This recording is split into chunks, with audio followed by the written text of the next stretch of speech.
చాలా మందివి కోరుకుంటాం. నిజానికి మనం స్వేచ్ఛా జీవులం మాత్రమే కాదు, స్వేచ్ఛాడే జీవులం. We are not only free beings, but we crave for freedom. We are crazy about freedom. But ఇక్కడ ఒక విషయం మనం గమనించాల్సింది ఏమిటంటే, మనం ఎంత కోరుకుంటామో ఫ్రీడమ్ని అంత ఎంజాయ్ చేయలేం, అంత ఆస్వాదించలేం, అంత అనుభవించలేం. దానికి కారణం ఏంటంటే, దేవుడు మనల్ని ఒరిజినల్గా ఎలాంటి స్వేచ్ఛాపరులుగా, స్వేచ్ఛా జీవులుగా సృజించాడో అలా మనం ఈ రోజున లేము. అది దానికి కారణం. మధ్యలో ఏదో జరిగింది. దేవుడికి అనేకమైన ఆప్షన్స్ ఉంటాయి. మన చిన్న మట్టి బుర్రకి తెలిసి కనీసం 3 ఆప్షన్స్. ఆయన సృష్టించకుండా ఉండగలడు, లేక మనల్ని రోబోల్లాగా సృష్టించగలడు, మరమనుషుల్లా, స్వేచ్ఛ లేకుండా. 3వది, మనకు స్వేచ్ఛనిచ్చి సృష్టించగలడు. స్వేచ్ఛనిచ్చి సృష్టించినప్పుడు రిస్క్ ఉంటుంది తప్పకుండా. స్వేచ్ఛ ఉంటేనే మంచి జరుగుతుంది. స్వేచ్ఛ లేని చోట మంచి సంభవించదు. ఒక టీచర్కి స్టూడెంట్ గుడ్ మార్నింగ్ చెప్పాలంటే స్వేచ్ఛగా చెప్తేనే అది గుడ్ మార్నింగ్ అవుతుంది. లేకపోతే ప్రతిరోజు నీకు ఒక క్యాడ్బరీ చాక్లెట్ ఇస్తాను రా, నువ్వు నాకు రోజు ప్రిన్సిపల్ ముందు, అందరి ముందు, అసెంబ్లీలో గుడ్ మార్నింగ్ చెప్పాలని ఒక డీల్ కుదుర్చుకుంది అనుకోండి teacher, that's not a good morning at all.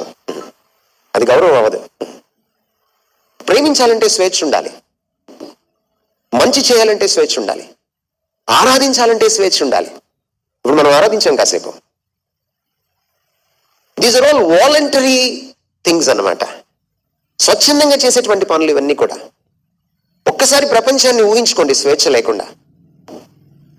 మీరు ఊహించుకోవడం మీకు స్వేచ్ఛ కావాలి. చాలా మంది దేవుణ్ణి ప్రశ్నిస్తుంటారు. గమ్మత్తుగా అనిపిస్తుంది నాకు. దేవుణ్ణి ప్రశ్నించడానికి కూడా స్వేచ్ఛ కావాలి. రోబో ప్రశ్నించాలనుకోండి, దేవుడే మళ్ళీ టైప్ కొట్టాలి. మీ కంప్యూటర్ మీకు ఎప్పుడు ఐ లవ్ యూ చెప్పలేదు. చెప్పాలంటే మీరే దానికి ఐ లవ్ యూ అని టైప్ కొట్టాలి, ప్రోగ్రామింగ్ చేయాలి. ఆ లవ్వే కాదు, మీరు ప్రోగ్రామింగ్ చేయించుకొని మీకు మీరే ఐ లవ్ యూ అనిపించుకుంటుంటారే, అది అసలు లవ్వే కాదు. అంచేత స్వేచ్ఛ అన్నది ఎసెన్షియల్. అది చాలా అనివార్యమైనది, అత్యవసరమైనది. It's indispensable and inevitable. మనిషి జీవితాన్ని ఎంజాయ్ చేయాలంటే స్వేచ్ఛ కావాలి. అసలు దేనికి కాకపోయినా ఈ ఒక్క విషయానికి మనం భగవంతుణ్ణి, దేవుణ్ణి, ఆయన ఎప్పటికీ కృతజ్ఞతాభావంతో ఆయన పూజించుకోవాలి. ఎందుకంటే మనకు స్వేచ్ఛనిచ్చి సృష్టించాడు. ఆయన్ని రోబోస్ లాగా మనల్ని సృష్టించలేదు. ఈరోజు సోఫియా అనేటువంటి ఒక లేడీ రోబోట్ని చూసి మనం అబ్బురపడుతున్నాం.